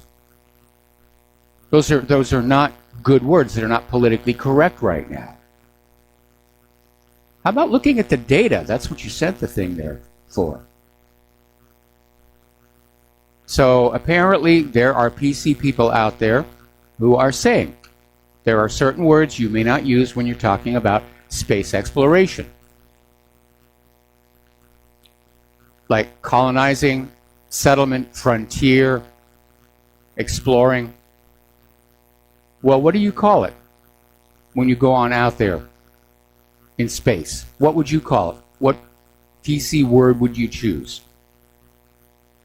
But they want to make these outer space safe for the snowflakes. That's what's going on now. All right, we're going to take another break for commercials. The phone lines are open, 800-313-9443. We'll be right back. Aloha, America. Welcome back to our show here, and we have a caller on the line, Tom in Philadelphia. Aloha. Welcome to the show. What's on your mind? Hello, Michael. How are you? This Johnson & Johnson thing, they're a real bunch of crooks. My wife had a bunch of that stuff put in her, and they just ran it and raved how good it was and how much it was better she was going to feel and all that. And it didn't take but a few years for that stuff to start causing problems, and she's in a lot of pain over it.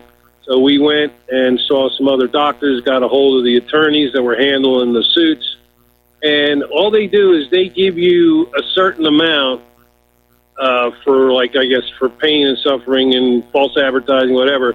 And then if you want the really big money for all the, all the extensive pain and the inconveniences she's going to have, because they think it's caused neuropathy in her legs too. They think it's really messed up all her nerves. you have to go through the surgery before they'll give you any more.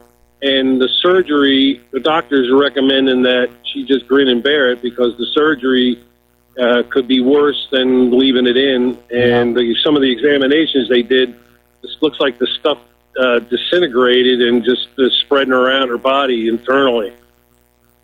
Well, I mean, the idea that their own staff was warning management, this is going to be a problem down the road. And management apparently didn't care. They figured they were looking at early retirement. Figured it'd be somebody else's problem. I don't know. I remember that horrible story where the Bear Company had put together a hemophilia medication using some of that tainted blood from the Arkansas tainted blood scandal. Remember that whole story? And when it came on out, they had to stop selling the medication here because it was contaminated with HIV. Bayer turned around and sold it to other countries where there weren't legal prohibitions. They knowingly sold HIV-contaminated medicine to hemophiliacs in these other countries. It's all about the money. Yeah, the doctor who did her surgery was a woman, and she was knocking them out like 10 a week because she was trying to, I don't know exactly what it was she was trying to accomplish, but she was trying to make a name for herself, and she was doing like 10 or 12 of these surgeries a week, and she got some kind of promotion or something at a hospital to be a teaching doctor or something like that. But boy, she really messed up a bunch of people, and that stuff is really bad, really bad. Well, I'm sorry that you're thinking about getting any of that used. Just don't do it. Yeah, I mean, it's all about selling product and making money. And sometimes you do have to go to a doctor. Like when Claire hurt her back earlier this year, we couldn't even get in to see her doctor for something like 30 days. We didn't know what she was dealing with. Yep. Anyway, thank you for the phone. That's you, Claire. You guys have a great holiday. All right, thanks an awful lot. We're going to let you go here. We've got to take a break for station identification. We have another caller waiting on the line, and we will be right back. Aloha America, welcome back to our show. Hour number 3. The phone lines are open, 800-313-9443.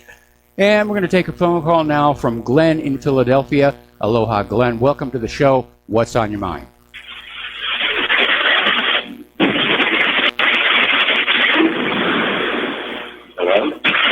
I'm getting a lot of noise here. This is not a clean connection. Mike, can you hear me? I think I got it now. Okay, I hear you now. Yes. What's on your mind today? That was really weird. Mike, I have a bottle of toilet bowl cleaner that I picked up at the dollar store, and right on the label it says effective on Escherichia coli, typhus, dysentery, and extraterrestrial Andromeda strain enterovac. Well, somebody's got a sense of humor. NASA pays way too much if they said a couple bottles of this stuff and a couple dollar store toilet brushes. None of this would be had. Well, I don't know how successful they would be with the toilet brush in weightlessness here. The issue isn't the bacteria that are there now. The concern is that in that weightless environment, they appear to be mutating more rapidly than would be the case here on Earth. Right? I never pictured the Andromeda strain getting to Earth this way, But anyway, I had one other more controversial thought, and that is, I don't know about you, but it seems to me things in the media are getting very murky now. With this stuff going on with Ukraine and Russia and the whole boat incident, and that's being the various contradictory stories about the boat incident being told, and the stuff with Saudi Arabia, Israel, and the U.S. Everything's waters are very muddy right now. And I, for one, am a bit frustrated about all this constant hype about the Khashoggi assassination, which is horrific. It's horrible. Well, what about all the Yemenis and Sudanese who are being killed? And, all these Shiites from poor, Muslim African countries being killed off by Sunnis. I mean, this is an internecine war on poor people with the wrong religious doctrine. And yet they're focused on one man, Khashoggi, and yet these other people are dying by the thousands. It's just unconscionable not to address this. Well, like I said, I think the thing with Khashoggi was an effort to force Crown Prince Mohammed bin Salman from power, and it's failed. And the primary reason it failed is Trump is standing with him or with Saudi Arabia. And he was very honest. He came on out and he said, look, Saudi Arabia buys a lot of stuff from us. They buy a lot of weapons. And if we put pressure on the Saudi government, they'll just go buy things from Russia and China. Apparently, there is actually a nuclear reactor deal that's being set up between the United States and Saudi Arabia for 16 nuclear power plants. So that's a lot of money there. Yeah. Right. And those things never produce a penny of profit. They're always operating in the red. And dangerously so as well. But as to the Ukrainian thing, I heard, I thought it was downright plausible that incident could have been deliberately fomented by Poroshenko so that he could declare martial law and not have to face being kicked out in an election. Because he's, the story is that he's fixing to get his posterior waxed in an election. Yes. So instead he finds a way to institute martial law. That sounds very plausible to me. And yet today, I spoke with a guest on another program this morning who's a, very Russophobic anti-communist, and he maintains that the situation in Ukraine is far more convoluted and Poroshenko is really a Russian agent, all this. And, it sounds very foolish. I mean, to the people in Donetsk and Luhansk, this is all very real. And this idea that somehow Russia is now the aggressor when, the Ukrainians have been lining up all sorts of artillery and mechanized armor and troops against Donetsk and Luhansk, I'm having a real hard time buying, any theory that somehow what's going on internally in Ukraine is a Russian plot. It just that's what the corporate media is trying to sell. That this is all Russian aggression. That Russia stole these Ukrainian votes and had no justification for doing so. When anybody who's actually looked at how this all came down understands these two gunboats and tugboat from Ukraine went through the Kerch Straits into the Azov Sea, did not respond to a challenge to explain why they were there, tried to evade when they were confronted by Russian vessels, leading to one having to ram the other. So it was a provocation. There's no question about that. That sounds like it to me. And yet this fellow was insisting that these boats were just navigating through the strait, minding their own business, and these big mean Russians came up and assaulted them. And it's like, man, I'm sorry. I'm not seeing Russia, Iran, Syria, or Yemen as aggressing on anyone at the moment. The aggression seems to be coming from elsewhere. Okay. I'm watching on Fox News now, and everybody's blaming each other. U.S. is blaming Russia for the conflict. Putin is saying it was Ukraine's fault. This could really turn into something really ugly. And again, certainly Poroshenko is going to try and take advantage of this to either increase his standing in the polls or, again, call off the election. But I really do think this was all about getting an actual conflict going with Russia and, getting the war going.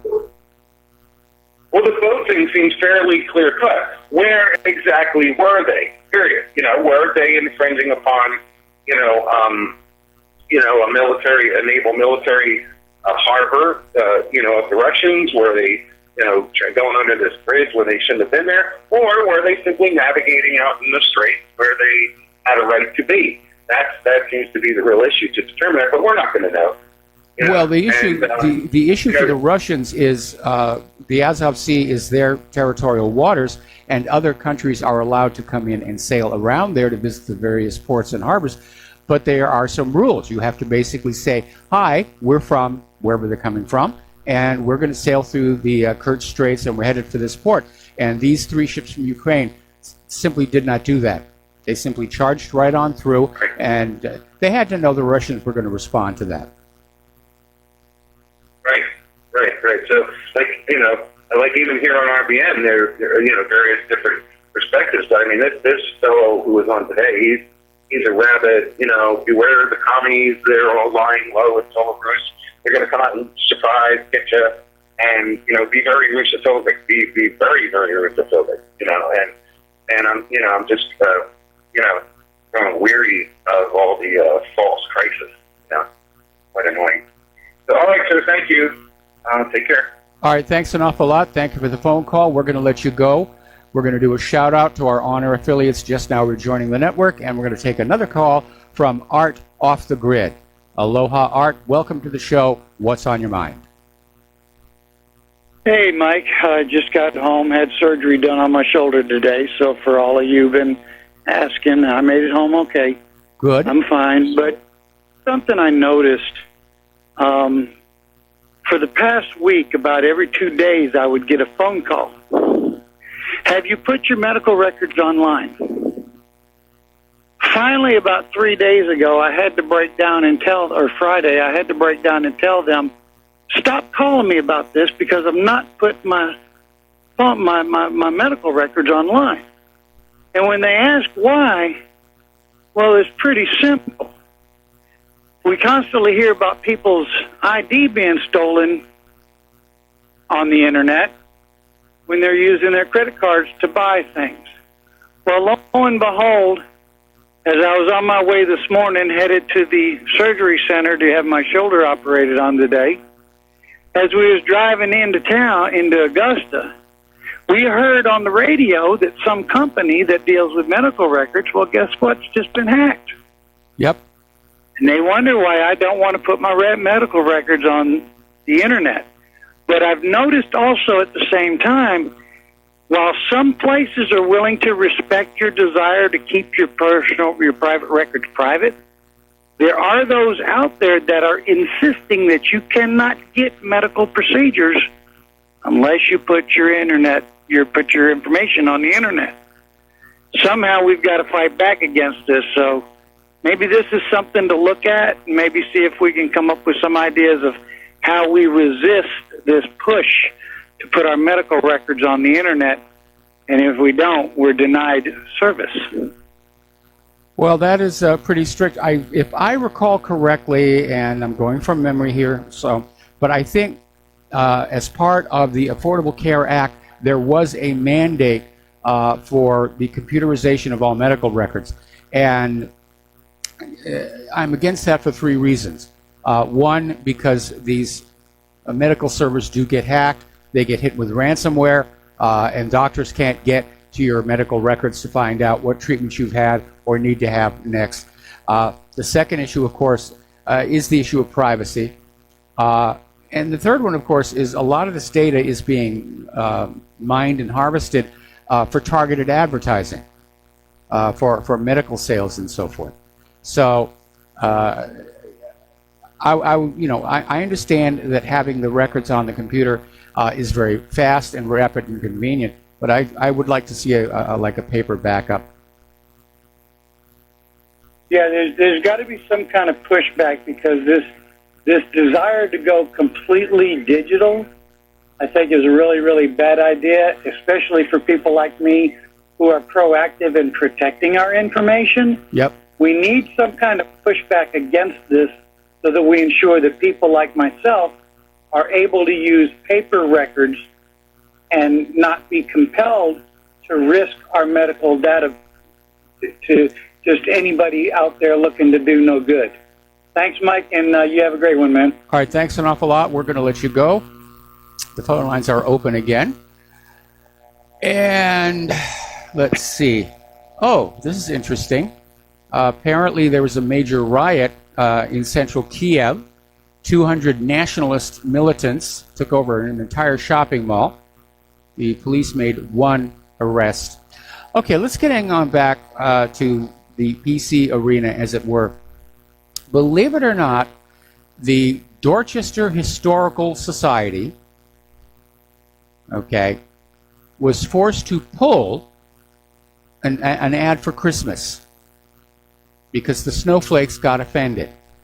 And the ad basically said simply, "Dreaming of a White Dorchester," which was obviously an homage to White Christmas, and was one of several ads that changed the words of famous and traditional Christmas songs to include Dorchester. Another one of the ads read, "May your Dorchesters be merry and bright." But apparently the snowflakes said the ads were racist. Apparently the offending word was white. Well, I could be the one to break it to you. Snow is white, for the most part. Now, as we are coming up on Christmas, once again, we're hearing the debate start up. Should people say Merry Christmas or simply say Happy Holidays to be more inclusive? And there's this idea of being inclusive. Let's be honest. Christmas is a religious holiday. It is intended for Christians. And there isn't necessarily a need to be inclusive to people who do not follow that religion. So I think this idea of saying Happy Holiday and, so forth, went overboard, way over the shark. And now the other one, of course, is when you have an office Christmas party, should that be called a holiday party? Well, yeah, because there you have more of, shall we say, a captured audience. Now you're really going to like this one. Apparently, over at Villa Rica Middle School in Temple, in an art room, there was a girl who was very upset. This happened in Georgia. And another student, another girl, just gave her a comforting hug and was immediately written up by school officials for inappropriate displays of affection. And so the mother went on TV to basically say, this really is getting ridiculous. Now, fortunately, it was the punishment was a written notification. You do not do this. It amounted to a warning here. But what are they doing to our kids in those schools? We already know what Common Core was doing there. This draconian, not allowed to touch. The student was upset. This other student wanted merely to comfort. They were both girls. There's nothing sexual about it. School administrators, they just got in high dudgeon.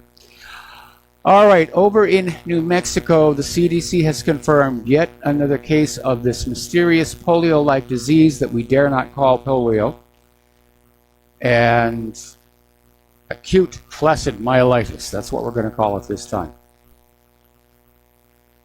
And still trying to find out where it's coming from, or at least confirm that it's not coming from the polio vaccine, which seems to actually work. Now, this one is going to get kind of a lot of people thinking. Apparently, as you know, there is no one Bible. There are different variations of the Bible. There's the King James, what most of us were raised with. The Schofield Bible, the new, I think there's about like 10 or 20 I haven't been keeping count. There's a new one out, though, and it's called The Woman's Bible. And it was the brainchild of two theology professors from Switzerland.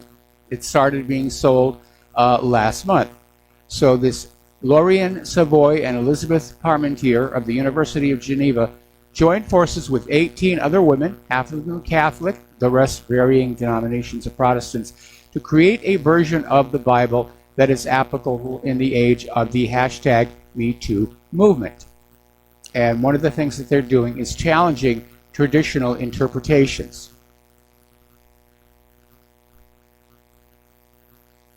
I wonder if they'll clear up that misunderstanding about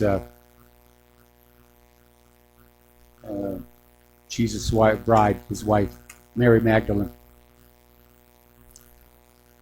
Down in Florida, Raimundo Attiasano, the former police chief of Biscayne Park, Florida, is being sent to prison for 3 years for framing 3 innocent black men.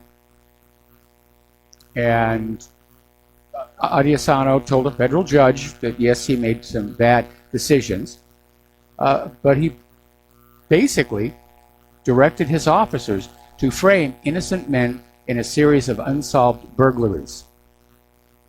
And apparently he did it to please community leaders and to boost property values up by making it look like crime was being taken down. So he got 3 years for that one here. Okay, we're coming up on another commercial break here. We have a caller waiting on the line when we get on back here. And get our show finished up here. I'm still thinking about that Johnson & Johnson story. That really makes me angry. We'll be back after these few words. And aloha, America. Welcome back to our show here. And we've got a couple of callers on the line here. Let's start with Al in West Virginia. Aloha, Al. Welcome to the show. What's on your mind? Aloha, Michael. Hey, I just wanted to, you jump back to the school thing. I just found out here a couple of weeks ago that we have high school students, boys, that wear dresses to school, and they allow it. But you can't wear a T-shirt that has a gun, says Winchester or something on it. Yeah. It's a messed up world. And then they also, it is, and I can't believe it's happening here in West Virginia. As macho as West Virginians have always been, it's just unbelievable to me. I thought they was kidding me. No, it's true. Then I found out also that they have sleepovers once or twice a year with the girls and the boys all together, where they like a slumber party type thing. So that's all I have for you, but I just thought I'd bring that out there. I don't know what's going on in these other states, but I couldn't believe it when I heard it, about these boys wearing dresses to school, Yeah, that's...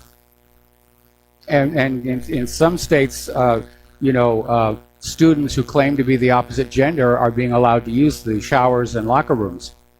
So you have girls using the boys' locker room and boys using the girls' locker room. Absolutely. Right, absolutely. That tells you we've been infiltrated by another group somewhere. Well, it's just liberalism gone wild. It really is. Anyway, thank you for the phone call, Al. We're going to switch over to Rick in Arizona. Aloha, Rick. Welcome to the show. What's on your mind? How am I coming in? I can hear you. Can you hear me? I hear you. Okay. Okay, Roger Stone is on my mind. Have you ever heard of the term a Marxian victim? No, I don't think I have. Okay, a Marxian victim is somebody who blames his enemies for what he is doing. Okay, now, who is Roger Stone? Roger Stone is on a network that's fighting the globalists, right? Now, where was Roger Stone in the 1970s? He was with Nixon and Kissinger hoping and helping to open up China. Now, who is the globalist? Now, I watched an episode of Hawaii Five-0 about 3 months ago from the old days, where Steve McGarrett was investigating a rare art smuggling ring. Yep. The head of the ring planted a piece of evidence in the possession of Steve McGarrett, and the mafia tried to make Steve McGarrett look like he was the smuggler behind the smuggling. And this is what Roger Stone and InfoWars and everybody's going after Mueller. They're trying to make Mueller look like the criminal. It's called the Marxian victim scenario. So I think you're really taking, first of all, we call it projection here. I mean, the fact of the matter is that Mueller's investigation was inappropriately started. It's not in compliance with the special counsel statute. He's gone for almost 2 years now, millions of dollars. He has found nothing. It is a witch hunt, and it is time for it to go away. Okay. All right. I'll make one more comment and I'll hang up. How do we know he's found nothing?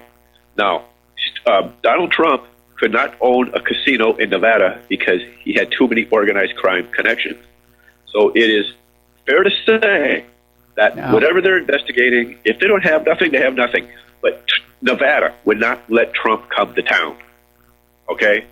So I don't tell me that there's nothing there. There could be. Rick, so let's let Rick, okay, that's a fishing expedition. Mueller was supposed to be looking into Trump-Russia collusion. That is the issue. And whatever Trump did years and years ago, and I'm sure if we looked into your background, we'd find something that you're probably not too proud of. That's true with pretty much everybody. But Mueller was supposed to be looking into the issue of collusion between the Trump campaign and Russia. He didn't find it. And if they'd found anything, they would have gone public with it right before the midterms to help the Democrats. We'll see who has the last laugh, Mueller or Trump. Okay, thanks for taking my call, Mike. All right. Thanks for the call. We're going to let you go. You know, we've been hearing this thing, don't you wait, don't get impatient. Mueller's coming out with a report. It will be devastating. I saw one of those just this last Monday. You know, Mueller's about to come out with a report. It's going to be terrible. Okay, on that very topic, apparently Trump is considering a pardon for Manafort. So we'll see what happens on that one. All right, we're coming up here on another commercial break, and we'll be right back after these few words. Aloha, America. Welcome back to our show. The phone lines are open, 800-313-9443. And as I mentioned going into the commercial break, the story is breaking all over, actually. It was on Fox and everything, that President Trump is saying that he might consider a presidential pardon for Paul Manafort, his former campaign chairman. Manafort is in prison for some crimes and apparently had a plea deal with Robert Mueller's investigation. That plea deal has now apparently, as of Monday, fallen apart because apparently Manafort was caught once again lying to the investigators. So it's a mess, and already we're seeing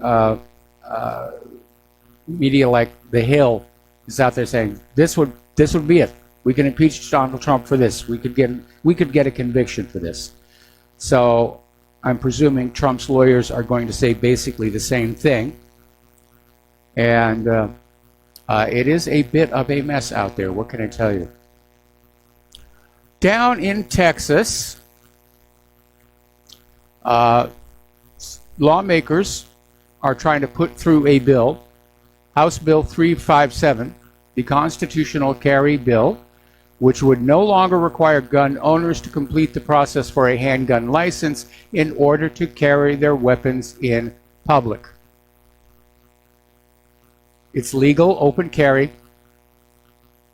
And I'm glad to see more and more of these states are standing up for the rights of gun owners, which means we can expect a faked mass shooting at any time here.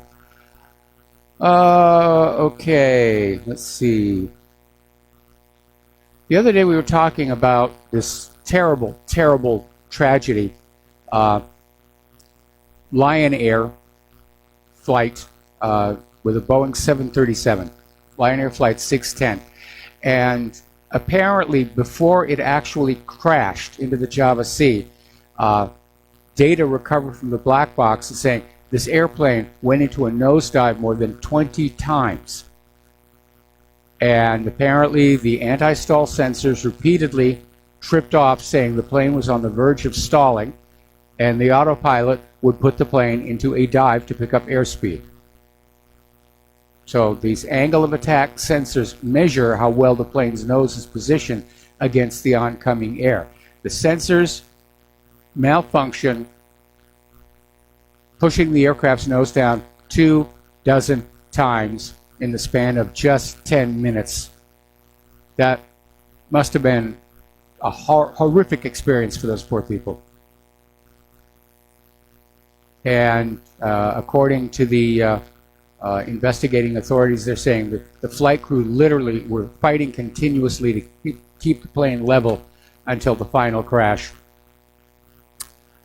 Alrighty, interesting little story that came on out. Apparently, between 6,000 and 10,000 churches in the U.S. close every single year. It's running an average of about 100 every single week. And people are saying, well, why is that? And there are a variety of reasons why that could be happening. Less rural populations to support small town churches, more people moving into the urban centers. More people are getting their religion over the television set. But the fact is that religion itself is declining. People just aren't buying into this anymore. And I think a big part of it has to do, of course, with all these scandals about priests sexually molesting children. That's not going to help your image. And I think as hard as religion tries to stay relevant, by its very nature, it's terribly out of sync with the 21st century world. So it is a problem out there. Okay. Apparently, according to half of America's Human Resources Department, opioids are affecting their workforce. People are being prescribed these opioids. They're coming to work. They're basically buzzed on the medication, and it's affecting job performance here. Okay. Apparently, there is a story here just put up by one of the members.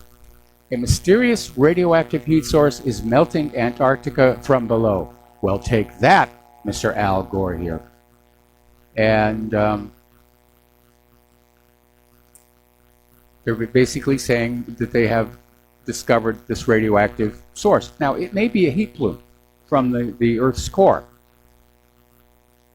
They're all over the Earth. They're called hotspots. We have one right here in Hawaii.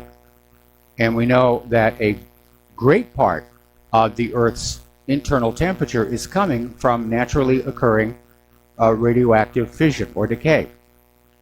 Geologists have actually identified deposits of uranium that at some time in the past were undergoing fission. So it's definitely possible. And it may well be that there's a huge upswelling of the mantle underneath Antarctica, and it brought a huge amount of radioactivity with it. So that could be one interesting little story. But next time they say that your plastic bags are melting Antarctica, just say, nope, nope. There's something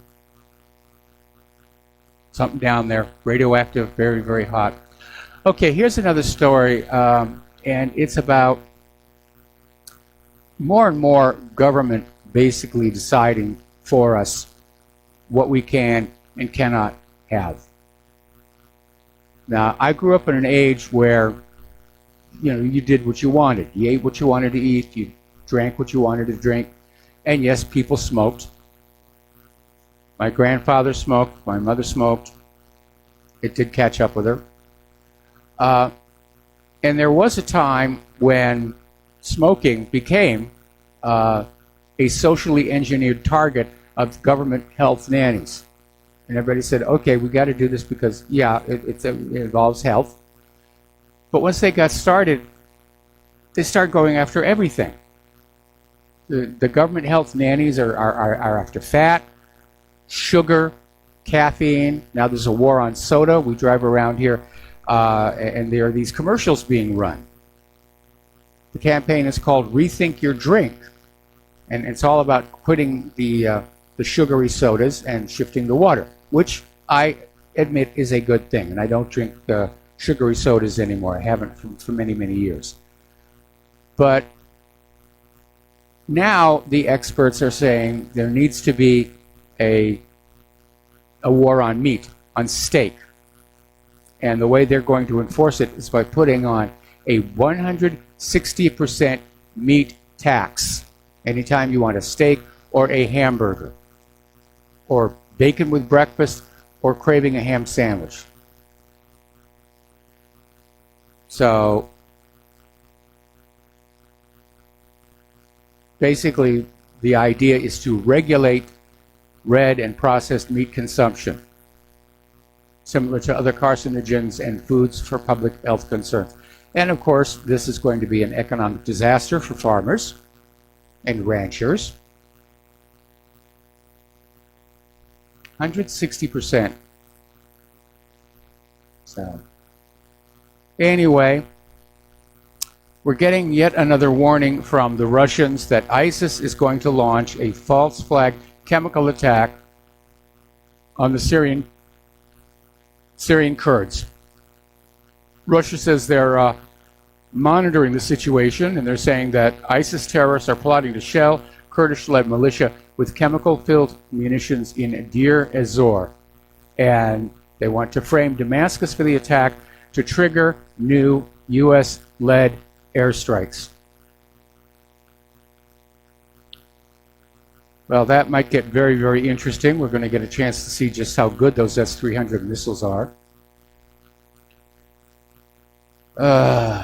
Anyway. Apparently, the Federal Reserve is warning that there will be a drop in asset prices, and it might be particularly large. This is another one of these warnings where this crisis we're coming up on is probably going to be the worse than the one we saw in 2008. So, again, get yourself prepared for this. It's going to be a rough one. Germany's apparently implementing new internet hate speech crackdown. They're going to force social media sites to delete offensive content. Now the problem is, who gets to decide what is offensive? Because different people are offended by different things. There's absolutely nothing that you can say that will not offend somebody somewhere on this planet.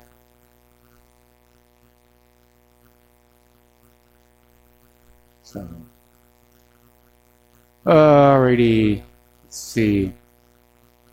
Apparently, there's been a bit of a dust-up regarding Paul Manafort and Julian Assange, and a story that had them meeting each other, which Manafort denied, and apparently there was a mix-up at The Guardian. Oh, we have a caller waiting on the line here. Mark in New York, aloha. Welcome to the show. What's on your mind? Hey, Mike. Good evening or good afternoon. I hope Claire is getting well very soon, especially for the holidays. Well, and I called. What, please? I was saying, we're the fall. Yeah, the fall was terrible, and this is also, of course, the time of year when we have to get Claire's choirs ready for Christmas. So, I was thinking about that. I had something else to ask about her choir. Yeah. But I was wondering, because I know I used to be involved in holiday pageants when I was younger. The busiest time of the year between Thanksgiving. Yeah, well, she had to stay home Christmas. She had to stay home last Sunday, and I did the conducting. Oh, wow, I'm impressed. But I called the other night. I actually was surprised last night when I heard myself talking. I was like, I went off on China a little bit too much. And I know your show is it's about, you're able to talk about how the country it's not about the people, how they're managed, and what the governments are doing. And I kind of started busting on the Chinese, and I just wanted to offer. I didn't mean to scramble anybody's jets, about talking about Chinese and the people are whatever it was. I don't want to repeat it, but I thought I'd just say a couple of nice things. I was just looking at China and stuff, and say, like, the Chinese are great. I just read that they were the cradle. They're considered the cradle of civilization. And Americans, they love their food. The movies are great. They're competitive in the Olympics. Their women are. Did I already say their women are beautiful? Their actresses are great.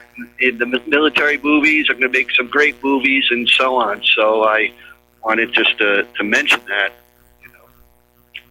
That's about it. But they also could be the gravest civilization if they're not careful about it. Because I do know there are a lot of adopted daughters. The history with women in that country, you'd be surprised that the feminists aren't screaming more about this. They started with the women. I understand that there's like 2-to-1 men to women in that country. And they also send a lot over here to be adopted from the orphanages over there. There are many in the city that I see. Yeah. But they're great people, and but they're leaders. And it's an ego thing, which leads me to what about the religion. Like I like Lao Tzu and the Taoism. I was just listening to Stuart Wilde. I stumbled onto his YouTube thing called 33 Laws or something. Yeah. It's great. I also like Eckhart Tolle in religion. A long time ago, I listened to Roy Masters, who said, too many people are into the letter of religion and not understand. His point was it should open up an understanding, and then that's it. You don't need to be following the letter. It should be keeping your mind. And I was listening to Keeping Your Mind in Shape, and then Stuart Little was saying the same thing with ego, resentment, and it's all about that. And it's the stream through many of the spiritual aspects of religion. And religion to me is more today, it's like the dogma and the politics, which may be what's turning you off. Well, the issue is not whether I'm turned off about it or not. It's a general overall trend. But the numbers are not lying in terms of the number of churches that are closing down in the country. And it's probably a wide variety of factors. And I've noticed certainly locally here, the demographics of the church population are definitely swinging upward in age. They're not able to get the young people to come in as much as they used to. I wonder if they like me, if they found through online alternative things, because on YouTube you can find plenty of spiritual things and that kind of thing, whether it's an audio book or a lecture or something like that. So the churches, but it is the togetherness at a church, the community that you get from any church is, I think, can be valuable. That's what Claire values most about her church. And so did I in the past somewhat. But some of these churches, they're a little stiffer, and the people are, you can tell they're not really, it's not all about the spiritualism. It's something else that they're filling themselves. But I don't want to judge. That's another thing. Next to being resentful is judging and everything else like that.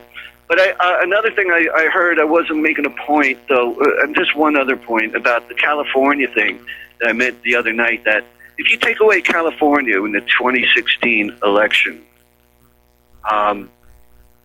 the voting is pretty much Trump won.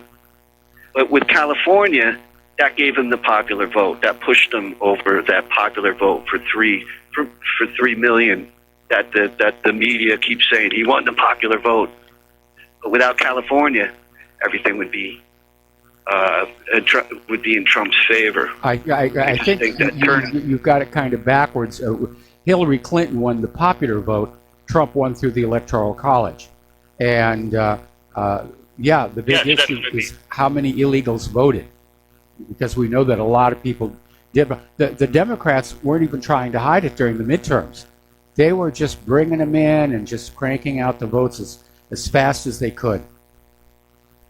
But the sanctuary city, like even every town, I just started getting on a rant around here in my town about, I went to pay a parking ticket, and I go in there, and this is the first time I've ever been in there. They have a Spanish-speaking Okay, unfortunately, interpreter. Mark, I got to let you go. We got to take a break for commercials, and we'll be back with the last segment of our program after these few words. And aloha, America. Welcome back to our show. Last segment of our program today here, and this political correctness stuff has really gone over the top. Apparently, according to fantasy author Andy Duncan, J.R.R. Tolkien was racist because he created this universe of Middle Earth where there were obviously some groups of creatures who were better than others. Elves at the top, orcs at the bottom. That's racist. It's promoting racism. I think this is just plain silly. This stuff is just plain silly. Now, you need to understand the historical context.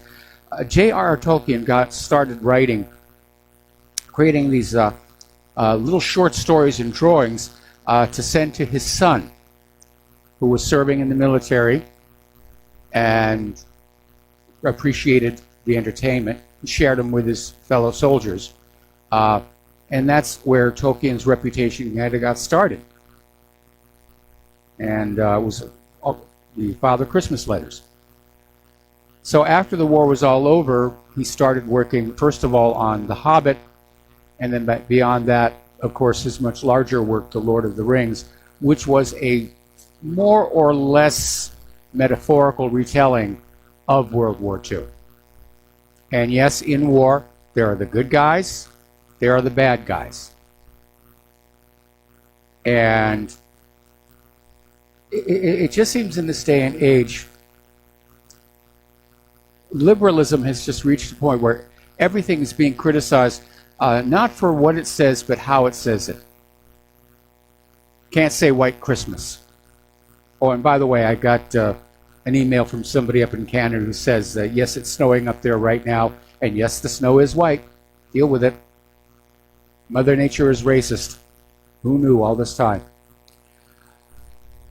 So it's almost like we're being distracted from thinking about important things by having our heads loaded up with all of this nonsense. We're being told that we have to be, on guard about what we're saying. We've got to take care of other people's feelings. We can't touch. We can't. I think it's just keeping us busy, giddy. Shakespeare wrote it in Henry IV Parts 2. Make it your business to keep giddy minds busy. Keep the ordinary people just totally taken up with useless paperwork, regulatory compliance, so they don't think too much about what's going on. And as we are getting closer and closer to what appears to be a global war, we need to start paying attention. We really, really do need to start paying attention to what is going on around us in the world. Stop having such thin skin about things like Merry Christmas. All right, there's the music. Time for me to get on out of here. And stay tuned for John Stadmiller. I'm sure he's got lots of interesting things to share with you. Please donate to Republic Broadcasting. And please take what you learn here and share it with everybody that you know. We'll be back tomorrow. Aloha, America.